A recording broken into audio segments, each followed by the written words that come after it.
Hello guys, I welcome you to MS Academy. So today we will discuss about the electric field intensity, and if possible electric field lines and their properties.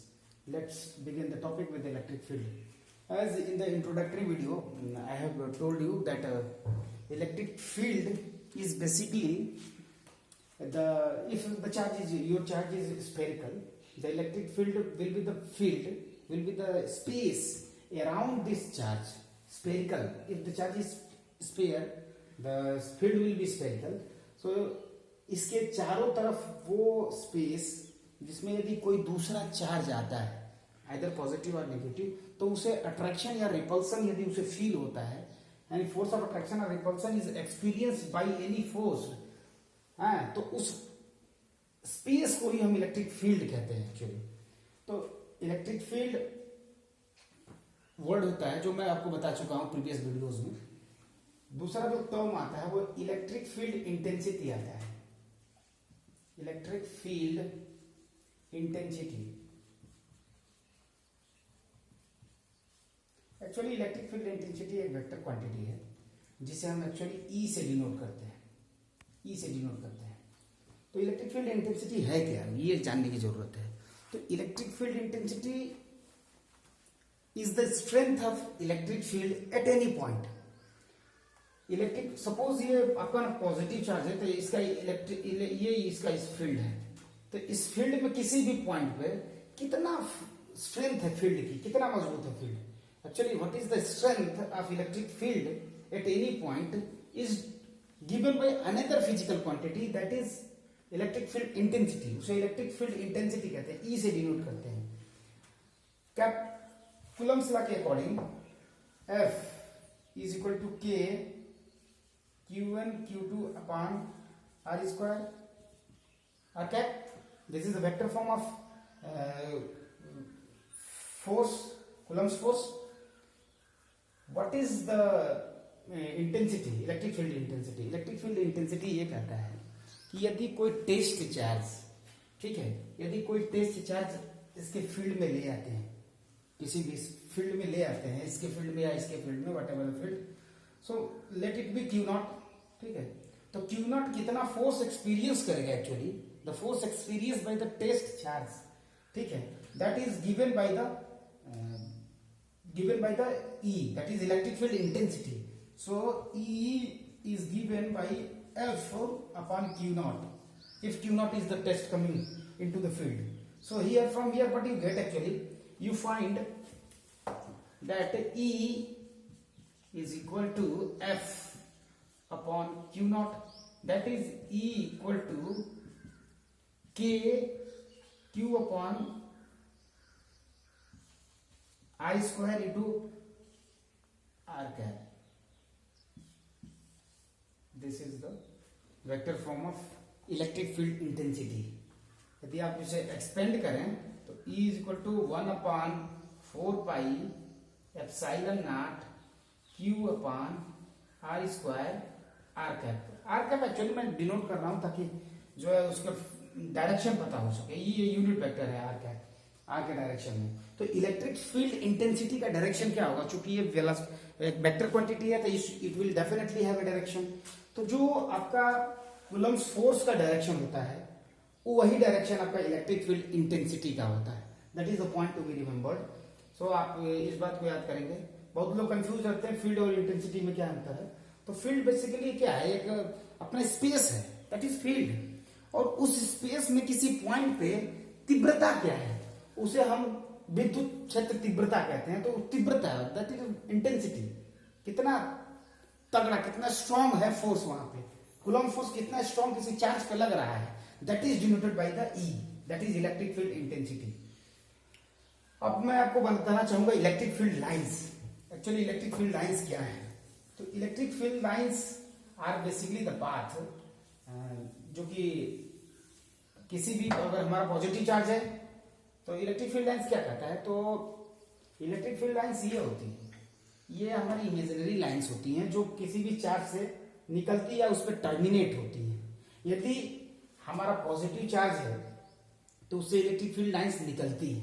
यदि हमारा negative charge है तो उस पर हमारी electric field lines terminate होती हैं, यानी इलेक्ट्रिक फील्ड कहीं से निकलेंगी और कहीं टर्मिनेट होंगी। बट बेसिकली हमें ये समझना है, यदि यहाँ केवल सिंगल चार्ज है, if the charge is single and it is positive charge, the electric field lines, जैसे लाइन ऑफ फील्ड भी बोलते हैं, इलेक्ट्रिक फील्ड लाइंस को हम इलेक्ट्रिक फील्ड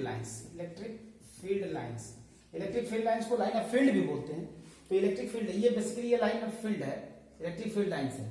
पॉजिटिव चार्ज से इलेक्ट्रिक फील्ड लाइन निकलेगी, इस फील्ड को हम डाइवर्जिंग बोलेंगे, डाइवर्जिंग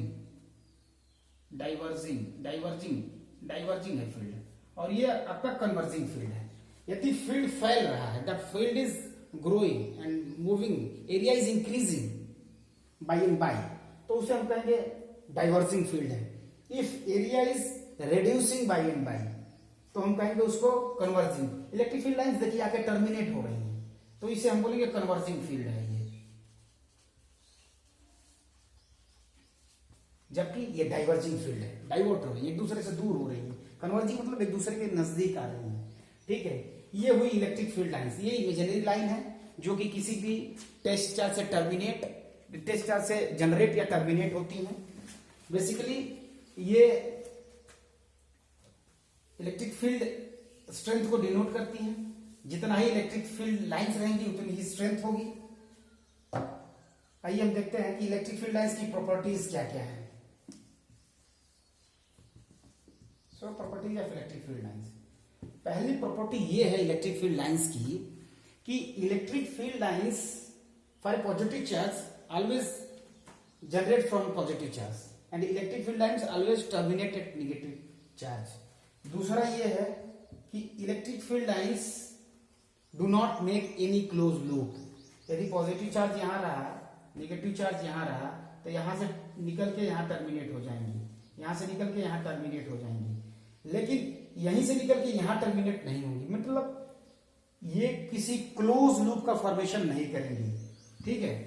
एक जगह से निकल के एक जगह टर्मिनेट हो जाएंगी। सपोज एक ही चार्ज है तो फिर टर्मिनेट कहां होगी, तो यहां से निकल के इनफाइनाइट पे टर्मिनेट होगी, या नेगेटिव चार्ज है तो इनफाइनाइट से आके नेगेटिव चार्ज पे टर्मिनेट हो जाएगी। लेकिन एक जगह से निकल के और एक जगह टर्मिनेट होना इसका आवश्यक है। तीसरी प्रॉपर्टी हम ये कह सकते हैं कि जो इलेक्ट्रिक फील्ड लाइंस है, यदि किसी इलेक्ट्रिक फील्ड लाइंस के किसी भी पॉइंट पे यदि टेंजेंट डाल दें, तो the direction of tangent will show the direction of electric field, ठीक है। यदि इस पॉइंट पे मान लीजिए मैं टेंजेंट डालता हूं, दिस इज द टेंजेंट, तो the direction of tangent shows the direction of electric field lines. तो इलेक्ट्रिक फील्ड लाइंस भी उसी डायरेक्शन को डिनोट करती है, यानी कि यहाँ पे इलेक्ट्रिक फील्ड लाइंस की ये डायरेक्शन होगी, या यहाँ टेंजेंट डालें तो यहाँ से ये टेंजेंट क्या है, कर्व क्या हमेशा जो है कि टेंजेंट ये रहा, टेंजेंट ये direction, this is direction of electric field lines. चलिए चौथा पॉइंट हम ये देख सकते हैं इलेक्ट्रिक फील्ड लाइंस के लिए कि जो हमारी इलेक्ट्रिक फील्ड लाइंस हैं, two electric field lines, very very important, this is very very important, most important, आप देख सकते हैं इसको। Two electric field lines never intersect each other. लोग पूछते हैं क्यों, ऐसा क्यों, आप देखिए जरा गौर से देखिएगा, प्रॉपर्टी है इसकी और मैं प्रूफ करता हूं इसको कैसे। आप देखिए यदि हमारे पास दो इलेक्ट्रिक, मान लीजिए एक इलेक्ट्रिक फील्ड लाइन रही और ये एक इलेक्ट्रिक फील्ड लाइन रही, दो हमारे पास इलेक्ट्रिक फील्ड लाइन यदि हो गई, सपोज एक हमारा ये इलेक्ट्रिक फील्ड और ये इलेक्ट्रिक फील्ड, और ये पॉइंट ऑफ इंटरसेक्शन मान लीजिए हो गया, इस कर्व के लिए जो टेंजेंट होगा, this will be the direction of tangent, and for this curve this will be the direction of tangent, this is T1 and this is T2। और जो पॉइंट ये मान लीजिए हमारा M है, point M is the common point of both the curve, suppose L1 and L2, दोनों के लिए सपोज करिए, ये एक्चुअली ये L1 होगा, ये L2 होगा, ठीक है, दोनों के लिए। तो यानी कि मैंने अभी बताया था कि यदि टेंजेंट आया तो उसकी डायरेक्शन को शो करता है। यदि इलेक्ट्रिक फील्ड लाइंस पे, कर्व पे, किसी भी पॉइंट पे हम टेंजेंट डालते हैं, वो टेंजेंट शो करती है direction of electric field lines को। तो फील्ड ऑफ लाइंस यहाँ पे क्या है, इस पॉइंट के लिए दो टेंजेंट है, इस पॉइंट पे मैंने कहा ये डायरेक्शन है, और इसी पॉइंट पे मैं बोल रहा हूँ कि इसका ये डायरेक्शन है। यानी कि एक ही पॉइंट पे इलेक्ट्रिक फील्ड लाइंस की दो direction, which is not ever possible. That is why we can say, हम कह सकते हैं कि electric field lines never intersect each other. ठीक है, hope you are comfortable with my journey. यदि आपको कोई if you have any doubt, mention in comment, I will explain it again. Thank you very much. See you in next video. Thank you.